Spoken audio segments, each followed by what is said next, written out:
Well, welcome everybody to another episode of AML Conversations. I'm your host for today, actually sitting in somewhat of a guest chair. My name is Joe McNamara. I'm the Director of Solutions Marketing here at AML RightSource. And joining us for a great conversation today is recurring host and I guess my guest today, John Byrne, Chairman of the AML RightSource Advisory Board, as well as a newcomer. So Elena Christopher, Chief Strategy Officer, as well as Financial Services Research Leader for HFS. Welcome to you both. Super excited about the conversation we're going to have today, which is really going to be structured and revolving around a recent report and survey that both of our organizations partnered up to do. And so prior to getting into that conversation, just wanted to open the floor, do a quick introduction. Elena, why don't we start with you? Hey, thanks, Joe. Great to be here. Looking forward to the conversation today. As Joe mentioned, I'm with a firm called HFS Research. We're a boutique research firm that specializes in emerging tech in the domain of IT and business process services. And we're really all about helping enterprises drive disruption and change. I run our financial services practice, and I've been doing this for pushing 30 years at this point, either as an analyst or an advisor, working closely with financial services firms and risk and regulatory compliance because it's perpetual, it's always changing, and there's a lot of I think crime to fight and good to do out there. So it's always been an ongoing research theme. But again, really looking forward to the conversation today. Absolutely. And I know you really don't need any introduction, but let's go ahead and do it anyways, John. Well, thanks, Joe, and I'm looking forward to talking with Elena as well. Joe mentioned I'm chairman of the advisory board. This is probably my fourth decade of work in the AML CTF space, and so I've been at a number of organizations over time. I'm a lawyer, ran ACAMS for about 7 years. Was at the American Bankers Association, but more importantly, I've been involved in all the money laundering legislation, both domestically and internationally, since its inception. And I strongly believe in the mission of our community, and that's partnership with our law enforcement folks, both here and abroad, but also what we do matters. So today's discussion about the survey both confirms some of the issues that we've grappled with, but also some that we anticipate. And so we hope that both you'll read and pick out some items in the survey that will help you with training, with strategy, with other things. But more importantly, that all that we're dealing with is going to continue to become more complicated. So hopefully we'll give you some strategic ability to deal with whether it's digital assets, whether it's some of the things with resources and training. I think this study that HFS led is really going to help all of us as we try to improve our systems. And you know what, John, if I can I'm going to piggyback on that because all of those themes you mentioned are such hot themes, but we're also going to bring up the one because we can't go 5 minutes without saying generative AI. We're going to bring that into the mix as well because that was definitely a significant theme of interest, of fear and worry, but also of opportunity. So we'll throw that into the mix as well.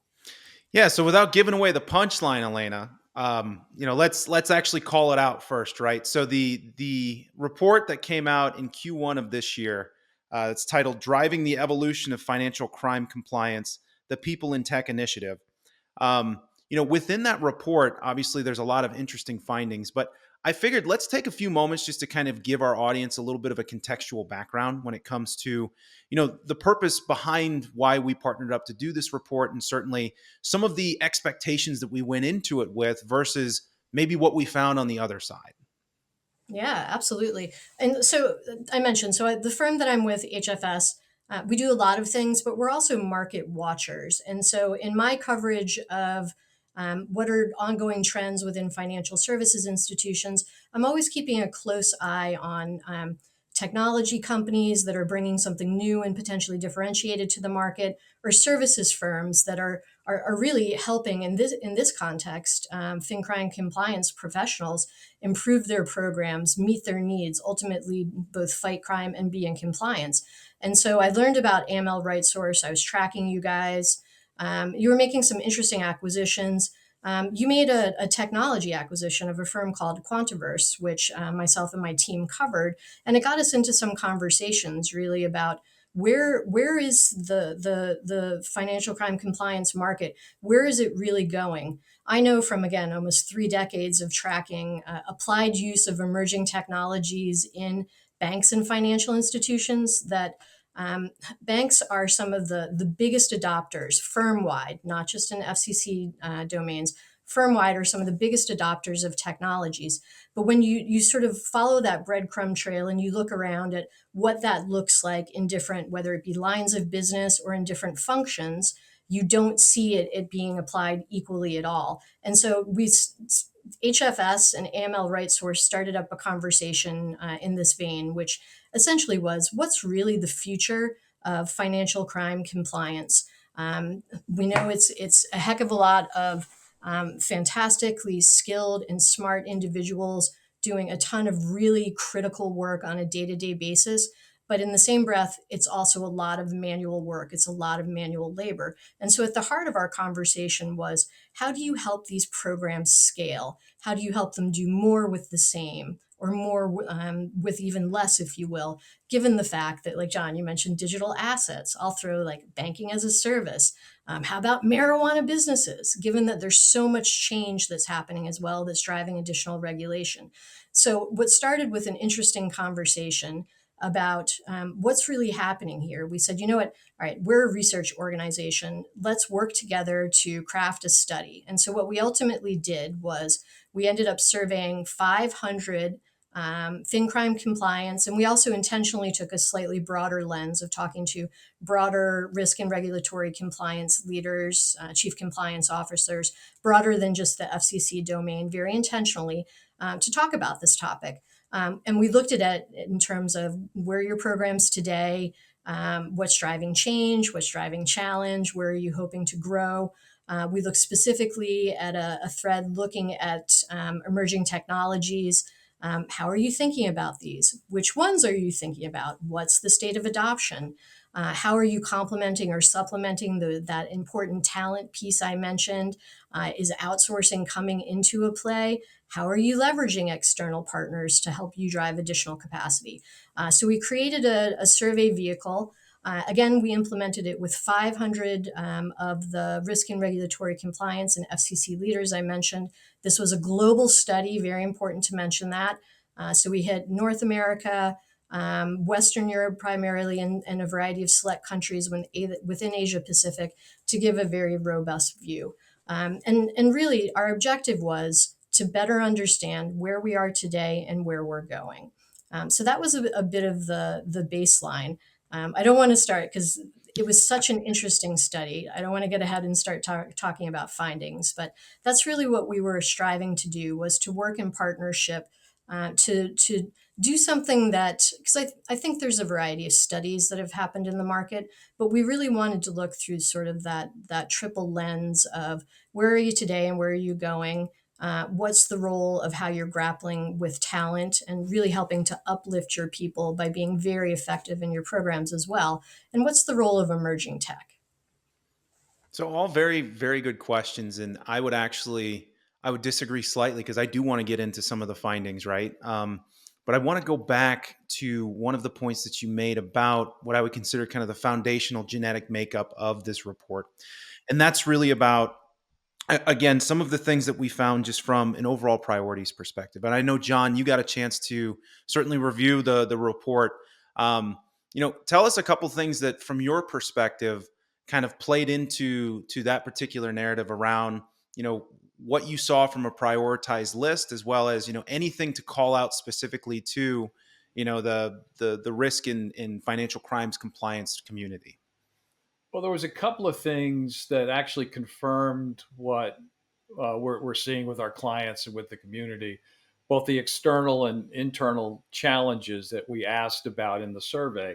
And what was interesting about the answers were pretty similar, and the distinctions between rankings were pretty minimal.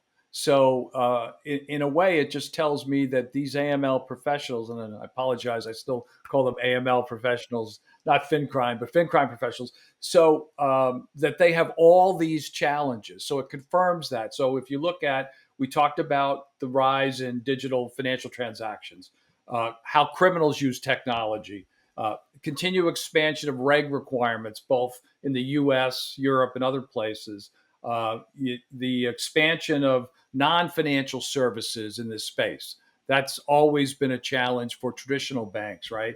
Rise in cybersecurity risk. Everybody's aware of that, of course. And then, as Elena mentioned, talent shortages. So all those things were, the percentages were pretty similar. That's the external. Internal, again, talent, keeping it, getting it, developing it.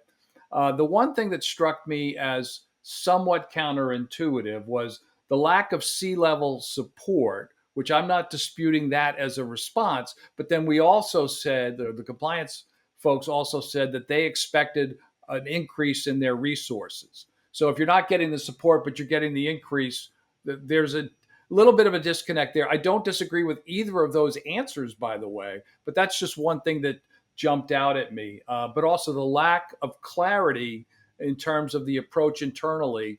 Part of that's the tech issue that Elena raised, right? So it's, how do we respond to filing suspicious activity reports or STRs outside of the US in terms of both technology and talent reviews and all of that. So bottom line is, I think that both the external and internal challenges told me that there's a number of issues, but they're pretty close in terms of rankings. And then, just like I said, the investment priorities, there's going to be an increase in investments in technology, which everybody expects. But where that's going to be is so dependent on education, awareness of the various products. Are you going to outsource? Are you going to build your own platforms? Again, a lot of this just reflected what I think we knew, but it confirms what a lot of us knew. And I think that's an important part of the survey results. Absolutely. And Elena, I want to let you chime in here, especially around, what John brought up, but kind of this disparity between, the want to move ahead from a technological perspective, but maybe some of the hindrances or some of the challenges that come with that as it relates to things as broadly as, talent versus, internal resources that you may or may not have. And then obviously partnering with the right outsourced model that would allow you to kind of overcome some of those challenges. But given some of the work that you guys have done at HFS Research and really looking at some of the disruptive motions that are happening in the space, like what else could you kind of weigh in based on what we found at the end of this survey in that report? Yeah. Well, so I'll adjust a couple of points there. So Joe and John, you guys made light of the fact that in some of the, like one of the things we asked about was we set up a interesting laundry list of the external challenges as well as internal challenges. And John, you commented on how, well, gosh, it wasn't like there was one like far and away overwhelming leader. There were a lot of things that rose to the top as priorities. Whenever I see data that looks like that, it tells me that there's a lot of contributing factors, and leaders are having trouble actually determining what their biggest challenge is. One thing that and so one of the ways to get to the bottom of, okay, so if there's not something that's decisively at the top, and we sliced and diced this data in a couple of ways. And so one of the ways to do it was we asked, like, what's your number one challenge versus what are your top three challenges? Or let me restate that. We asked, what are your top three challenges? But you can look at it in terms of what's your number one challenge versus what rated overall. But one thing did clearly rise to the top when you looked at the number one challenge, which was talent came up as a gigantic challenge. Getting it, developing it, and keeping it. So we sort of take that as a fact, a reality.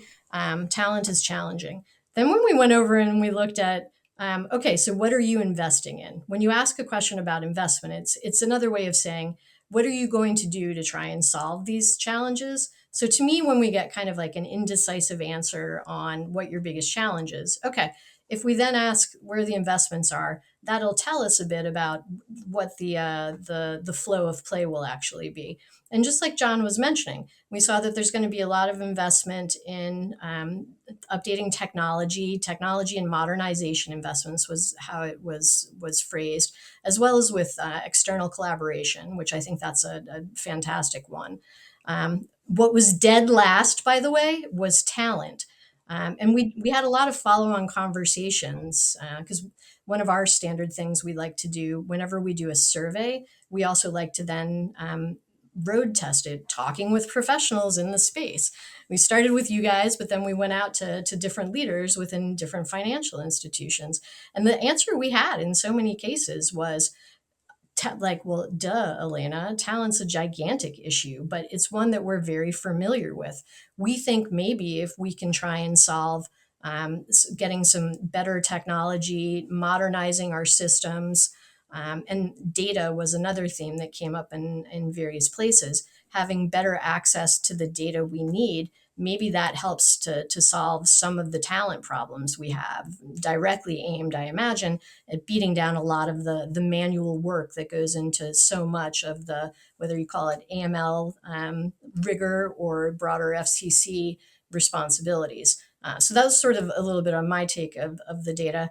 I will state overall, just maybe pointed at that investment response about systems modernization. So that definitely rose to the top, but it's also a broad answer. And there's, whether it be your aging TMS systems, or you want to bring in some of these interesting, much more point solution oriented tools around like beneficial ownership, for example. There's lots of different ways that modernization can come into it, but I think we should all view it. And again, I think our study and subsequent discussions and this very interesting roundtable that we did with FCC leaders led to this as well, that there's certainly interest and appetite to do more with technology, despite some of the fears that we may see coming from industry and maybe the regulators themselves.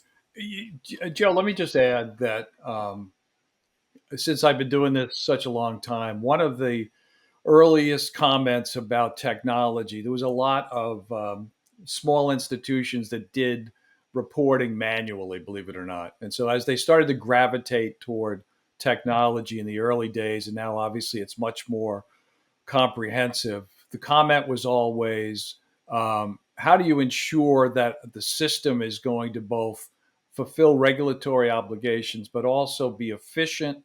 And at the end of the day, the bottom line in our world is to get information to law enforcement as quickly, as most efficiently as possible. That's the goal, right? That's what the Bank Secrecy Act is. It's not checking the boxes and all the other things. And so early on, law enforcement would say, and law enforcement actually needs a lot of training themselves, as they will admit, because they don't have the background of financial services, both traditional and where the fintech world is, as they need. They will tell you that, the investigators in that world, they need that. But they would always say at the end of the day, you need to have some human input into the data so that there's people there to explain it, understand it, and know what to do with it, right? And that sounds obvious, but it's not always considered obvious. So take that with another comment. Doing a lot of conferences, I remember on a panel with 3 BSA officers, I said, what talent are you looking for? And this is probably 10 years ago, like not recently. And I remember one individual said, I can get lawyers and accountants to do compliance related work, but if I could find somebody who understands financial transactions and has a business banking background, that I need those people as well, right? So sort of a long way of saying, I think in terms of talent, you need to make sure you're targeting the talent. It's great as a lawyer, I can't be objective. It's great to have lawyers to look at the regs and look at the laws and regs, but to have somebody that understands the systems and understands how this all can work is also valuable. So that you need the technology, you need people that understand that technology, you need information security and cybersecurity protection, all that stuff. but you also need people and talent that understands how these systems actually work. So I think that's something that becomes more important today, because you can put a system in place. You use an outside provider and they come in and say, we're going to handle all your SARs. All right, but who's going to make the decision on how you set the thresholds, what the regulators want, and all that? So you need all of that. And as Elena mentioned, if we're not spending time on developing the talent to do those things, then the technology is not worthless, but it's not as useful as it could be. So the bottom line is you need multiples of backgrounds, and you need training that looks at those backgrounds and elevates them so they can be fin crime professionals in those different areas. So I think that's really important. And I think the survey sort of confirms a lot of what I just said, but I think it's important to recognize that you're still going to need people, right? So this shouldn't be a fear that AI is going to, everybody's going to lose their jobs. That's not going to happen. You're going to have to find lanes to be in that perhaps you weren't in before, but you have to do that anyway with any technology increases. So I think that confirms a lot of that.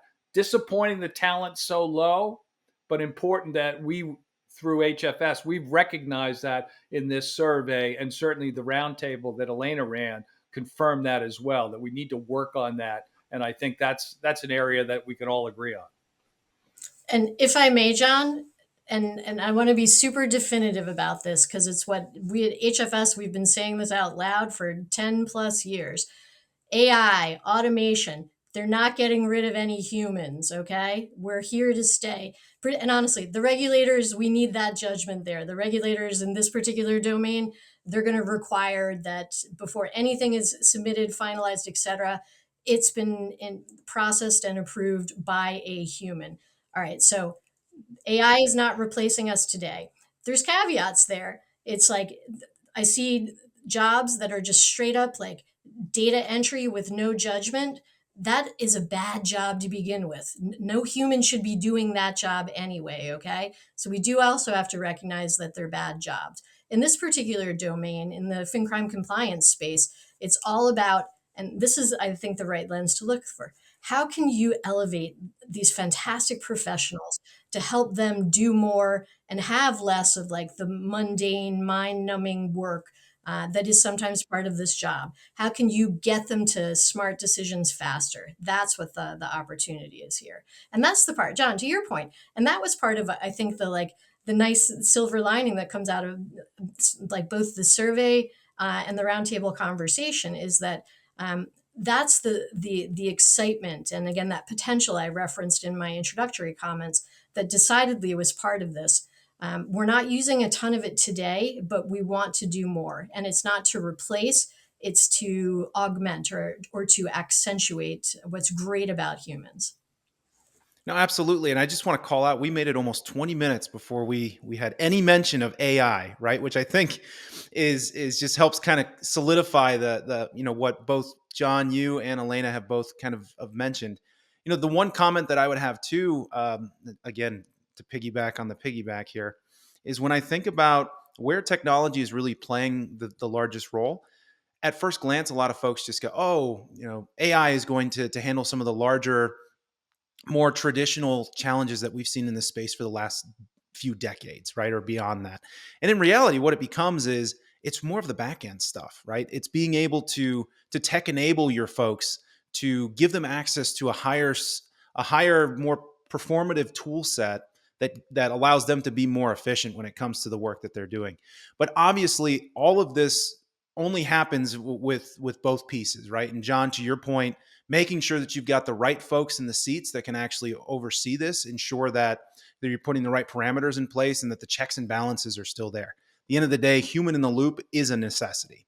But the other piece of it too, and I know that you guys really covered it more in depth in the roundtable last month, Elena, is the necessity for kind of data cleanliness and just up to date and measurable analytics. Like, can you give us a little bit more about what that conversation, at least some of the high level points of where that conversation went, and really anything that we can take away to apply within the community?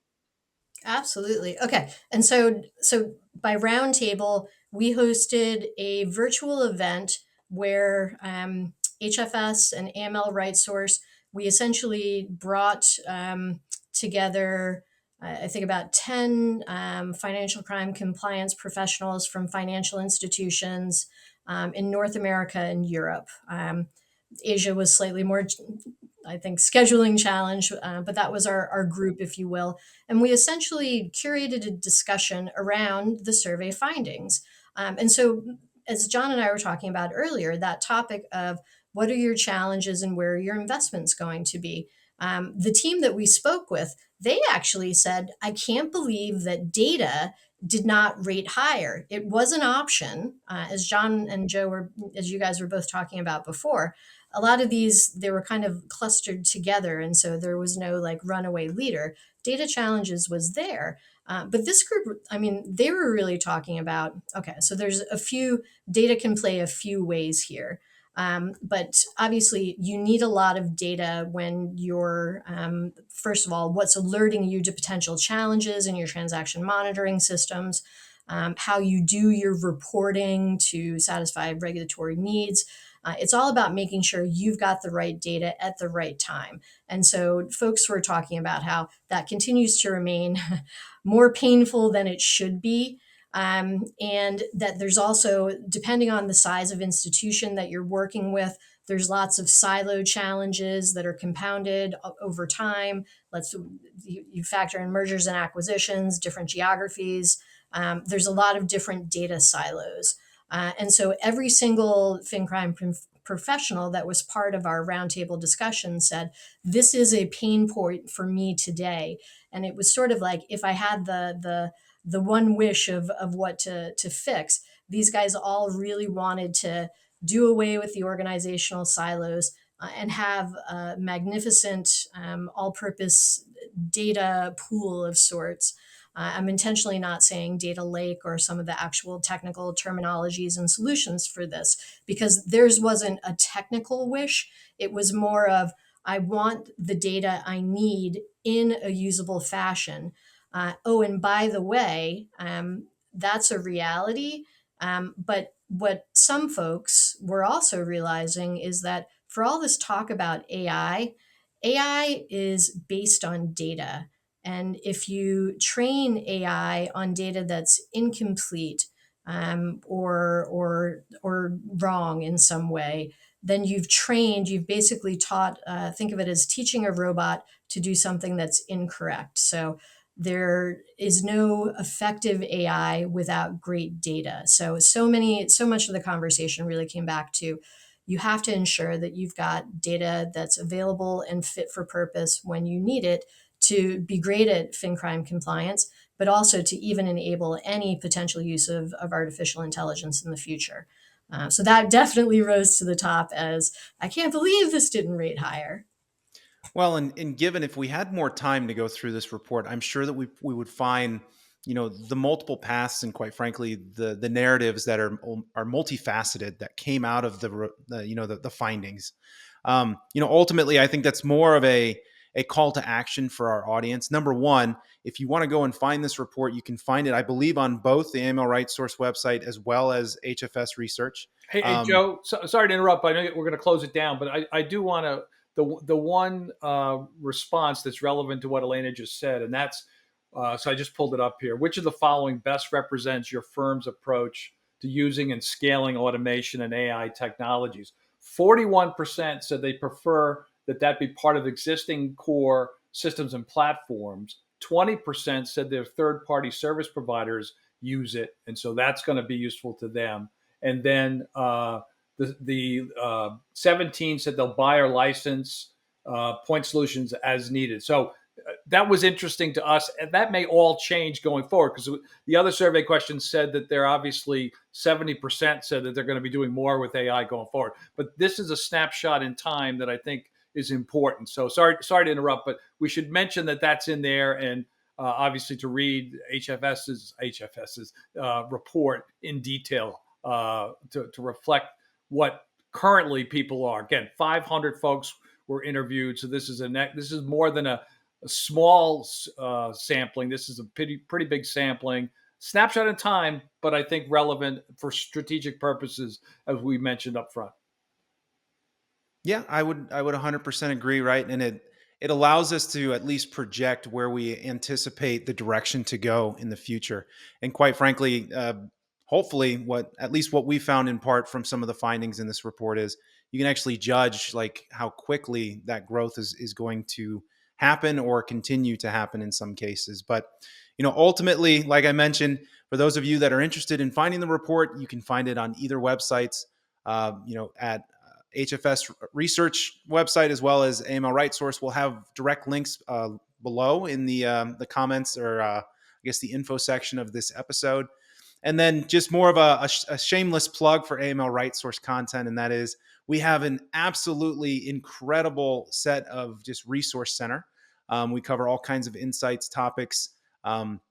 And that range from strategic in nature to quite frankly very tactical and things that you can take away and utilize on a day-to-day basis. All of that you can find at amlrightsource.com under our resource center. That includes podcasts, webinars, interviews like the one that we did today.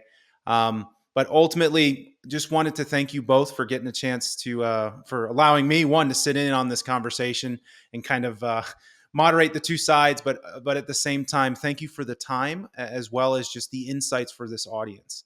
So hopefully we can pick up this conversation maybe next year. We'll have the next report out and we'll find some additional findings in there that really direct us on where we should be focusing and where the community is going. But again, thank you so much.